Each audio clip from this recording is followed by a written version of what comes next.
বাংলাদেশী জাতীয়তাবাদকে ভিত্তি করে চেয়ারম্যান হিসেবে জিয়া গড়ে তুললেন বাংলাদেশ জাতীয়তাবাদী দল। একদলীয় দুঃশাসন থেকে জাতিকে মুক্তি দিলেন জিয়া।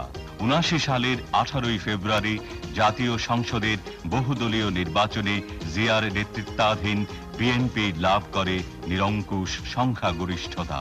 নির্বাচনের পর জিয়া জাতির উদ্দেশ্যে বলেন, ব্যক্ত করার সময় আমি এই ওয়াদা করেছিলাম যে নবনির্বাচিত জাতীয় সংসদের অধিবেশন শুরু হবার ১ সপ্তাহের মধ্যে সামরিক শাসন তুলে নেওয়া হবে।